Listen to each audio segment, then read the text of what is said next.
Hello students, I hope you all are fine and safe at your home. This is Renu Mehra from Shiv Jyoti Educational Group Kota. बच्चों, आज हम आपकी हिंदी व्याकरण की पुस्तक कनक का पाठ 4 संज्ञा पढ़ेंगे। तो उसके लिए आप अपनी पुस्तक का पृष्ठ संख्या 19 खोलेंगे, जहां है आपका पाठ 4 संज्ञा। बच्चों, संज्ञा हम कक्षा 1 से ही पढ़ते आ रहे हैं और हमने यही पढ़ा है कि नाम वाले शब्दों को संज्ञा कहते हैं। जैसे कि अगर आप अपने चारों तरफ देखें तो आपको बहुत सी वस्तुएं नज़र आएंगी, जैसे पंखा, खिड़की, दरवाज़ा, मेज़, कुर्सी। आप इस वक्त पढ़ रहे हैं तो आपके हाथ में पुस्तक भी होगी और पेंसिल भी। कहीं ना कहीं बैठकर पढ़ रहे होंगे तो वो स्थान भी है, जैसे कमरा। इसके साथ ही अगर हम देखें तो आज बहुत गर्मी है तो आपको गर्मी भी लग रही होगी, तो वो भी क्या है, संज्ञा है। तो इन सभी शब्दों को आपने उनके नाम से पहचाना। तो किसी भी व्यक्ति, वस्तु या स्थान को हम उनके नाम से पहचान सकते हैं। आइए कुछ और उदाहरण देखते हैं। यहाँ पर कुछ वाक्य दे रखे हैं जिन्हें हम ध्यान से पढ़ेंगे। स्नेहा पुस्तक पढ़ रही है। चिड़िया चहचहा रही है। कश्मीर बहुत सुंदर है। आज बहुत गर्मी है। तो बच्चों, आप यहाँ देख सकते हैं कि इन वाक्यों में कुछ शब्द जो हैं लाल रंग के हैं। ये सभी लाल रंग के शब्द क्या हैं, संज्ञा है, क्योंकि ये इनके नाम हैं। आइए परिभाषा देखते हैं। किसी व्यक्ति, वस्तु, स्थान या भाव के नाम को संज्ञा कहते हैं। व्यक्ति, वस्तु, स्थान या भाव के नाम को संज्ञा कहते हैं। जैसे यहाँ हम कुछ उदाहरण देखते हैं। व्यक्ति जैसे राहुल, रीना, दादी। आपका नाम भी हो सकता है क्योंकि आपका भी कोई ना कोई नाम तो ज़रूर होगा। वस्तु जैसे खिलौना, साइकिल, अखबार। स्थान रसोई घर, बगीचा, मुंबई। भाव छुट्टी, खुशी, सुंदरता। आइए अब हम संज्ञा के भेद देखते हैं। तो बच्चों, यहाँ जैसे आप देख सकते हैं संज्ञा के कितने भेद हैं। संज्ञा के 3 भेद होते हैं। व्यक्तिवाचक संज्ञा, जातिवाचक संज्ञा और भाववाचक संज्ञा। अब हम व्यक्तिवाचक संज्ञा को पढ़ते हैं। बच्चों, अगर मैं कक्षा में पढ़ा रही हूँ और मुझे किसी विद्यार्थी को बुलाना है और उससे कहना है कि विद्यार्थी इधर आओ और इस प्रश्न का उत्तर लिखो। तो बच्चों, क्लास में तो बहुत सारे विद्यार्थी हैं, तो कैसे पता चलेगा कि मुझे कौन से विद्यार्थी से काम करवाना है। तो मुझे क्या करना होगा, मुझे उसका नाम पुकारना होगा। जैसे राम, तुम इधर आओ। तो यहाँ पर राम जो है वो क्या होगा, उसका विशेष नाम हुआ। विद्यार्थी तो सभी हुए, वो भी विद्यार्थी है, परंतु अब उसका क्या हो गया, विशेष नाम हो गया राम, जिससे उसकी पहचान हुई। तो यहाँ आपको कुछ चित्र दे रखे हैं। जैसे ये चित्र है, ये किसका है, श्री नरेंद्र मोदी। यहाँ पर हम देखेंगे तो ये बहुत सारे पर्वत हैं। पर्वत तो बहुत सारे हैं, लेकिन हमने यहाँ किसका नाम लिया है, हिमालय। तो हिमालय इसका क्या हुआ, विशेष नाम हो गया। इसी प्रकार यहाँ एक इमारत दे रखी है। इमारतें तो बहुत सारी होती हैं, लेकिन इस इमारत का विशेष नाम क्या है, ताजमहल।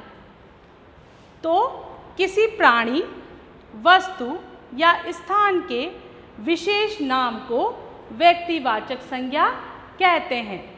किसे कहते हैं, प्राणी, वस्तु या स्थान के विशेष नाम को व्यक्तिवाचक संज्ञा कहते हैं। जैसे महाराणा प्रताप, हवा महल, भोपाल।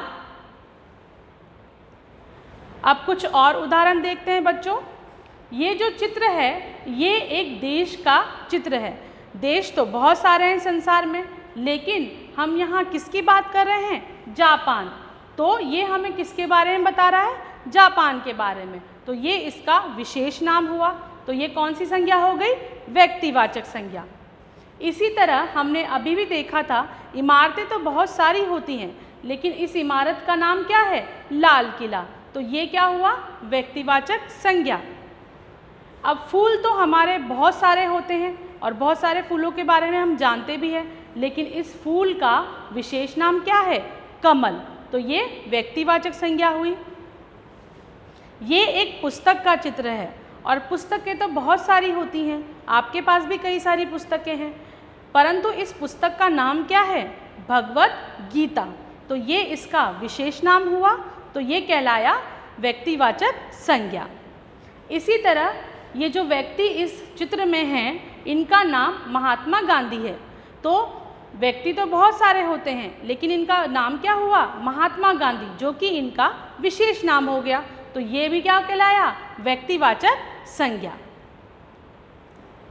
आइए अब बात करते हैं हम जातिवाचक संज्ञा की। तो बच्चों, अभी हमने बात की थी कि पुस्तक और पर्वत तो बहुत सारे होते हैं, लेकिन उनका कोई विशेष नाम दे दिया जाए तो वो व्यक्तिवाचक संज्ञा कहलाते हैं।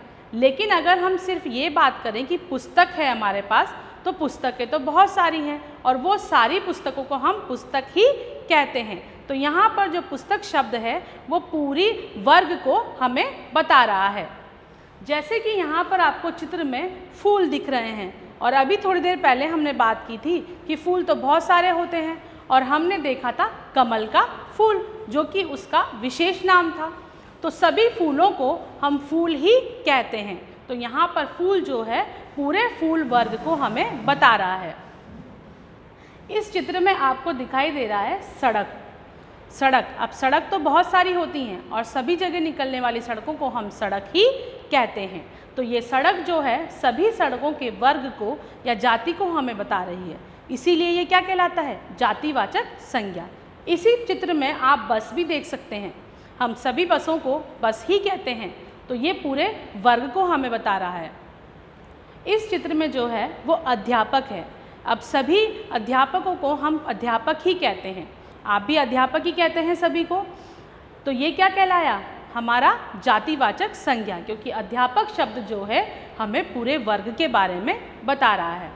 तो आइए परिभाषा देखते हैं। जो नाम शब्द किसी प्राणी, वस्तु या स्थान की पूरी जाति के बारे में या वर्ग के बारे में बताते हैं, उन्हें जातिवाचक संज्ञा कहते हैं। पूरे वर्ग या जाति के बारे में अगर हमें बताए तो वो शब्द क्या कहलाएंगे? जातिवाचक संज्ञा। जैसे यहाँ और उदाहरण है पहाड़। अभी थोड़ी देर पहले मैंने आपको बताया था कि पहाड़ बहुत सारे होते हैं और उन सभी को हम क्या कहते हैं? पहाड़ ही कहते हैं। लड़का, सभी लड़के लड़के ही कहलाते हैं, इसीलिए वो पूरे वर्ग को बता रहा है।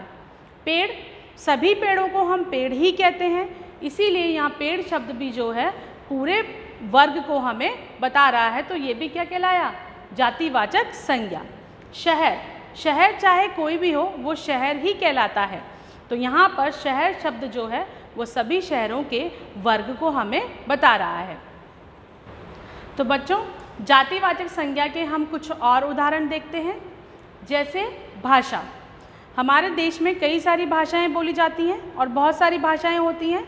भाषा शब्द जो है उन सभी भाषाओं के बारे में हमें बताता है। तो सभी भाषाओं को हम क्या कहते हैं? भाषा। तो ये जातिवाचक संज्ञा हुई।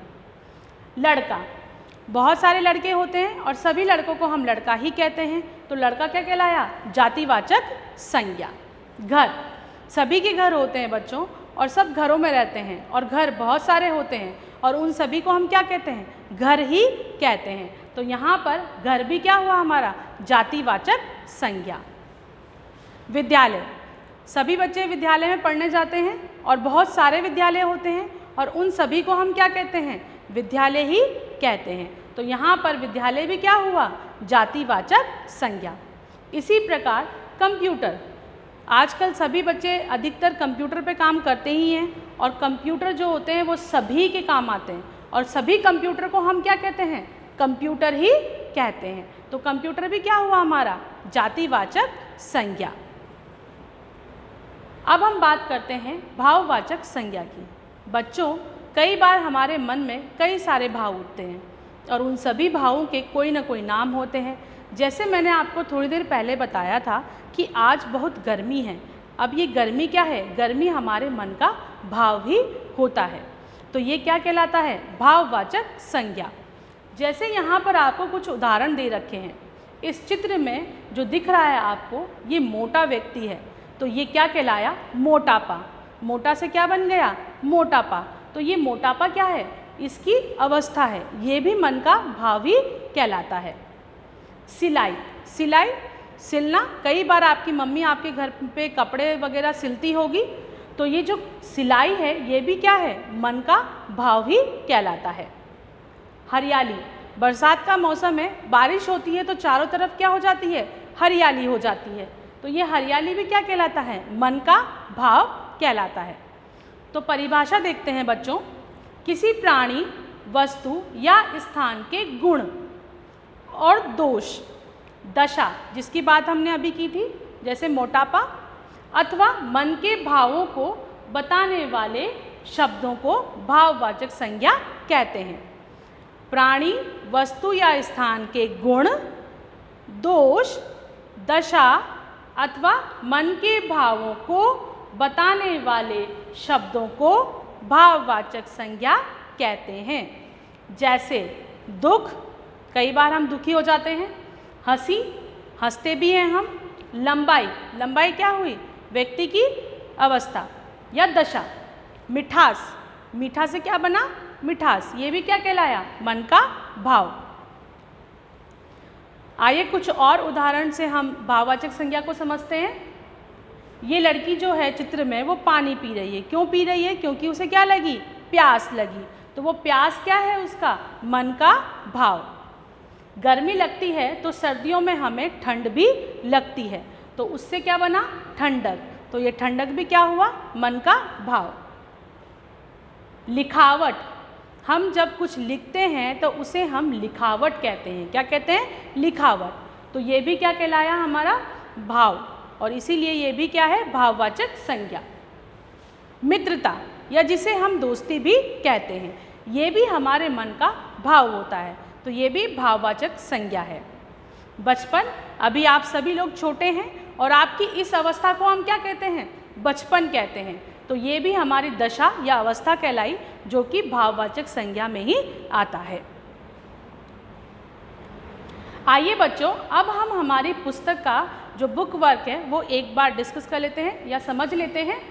आपके पुस्तक का बुक वर्क देखने के लिए आप पृष्ठ संख्या 22 खोलेंगे, जहाँ पर आपको प्रश्न 1, अभ्यास प्रश्न में प्रश्न 1 मिलेगा।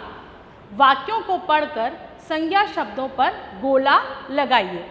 तो यहाँ पर आपको कुछ वाक्य दे रखे हैं और उसका पहला उदाहरण आपको दे रखा है। जैसे माँ ने मुझे खिलौना दिया। तो यहाँ पर हमारे संज्ञा शब्द क्या हैं? माँ और खिलौना, जिसके ऊपर हमने गोला लगा दिया है। और उन शब्दों को हम यहाँ पर दिए हुए रिक्त स्थानों में लिख सकते हैं। जैसे कि पहला शब्द हमें दे रखा है माँ, जो हमने यहाँ पर लिख दिया है। उसके बाद हम लिखेंगे खिलौना। इसी प्रकार ख वाक्य देखेंगे, भारत में अनेक नदियाँ बहती हैं। तो यहाँ पर संज्ञा शब्द कौन सा हुआ?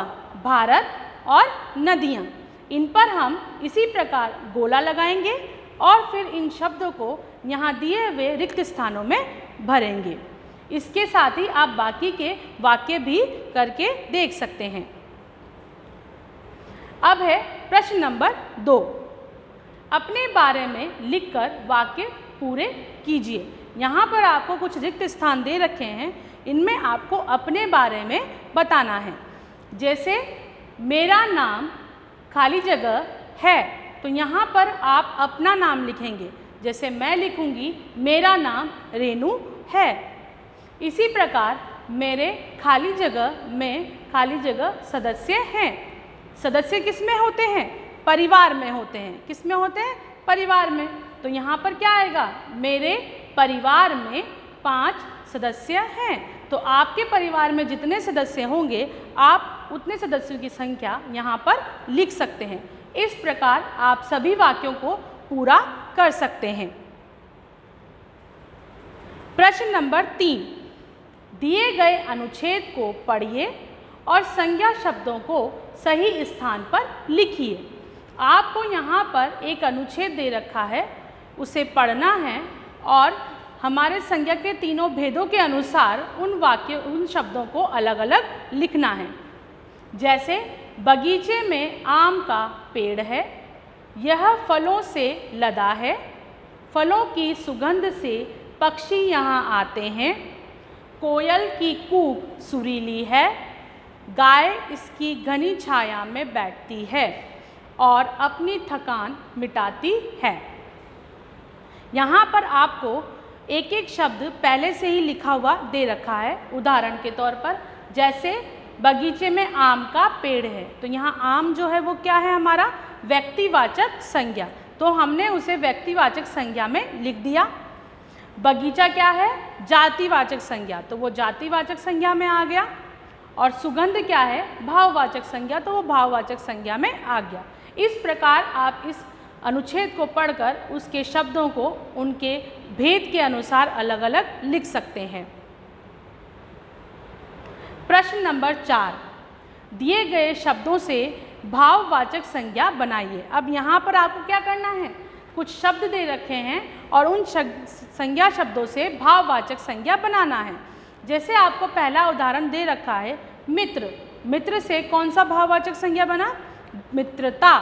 उसी तरीके से मधुर से बनेगा मधुरता, सुंदर से बनता है सुंदरता। इस तरीके से आप बाकी शब्दों से भी भाववाचक संज्ञा बना सकते हैं।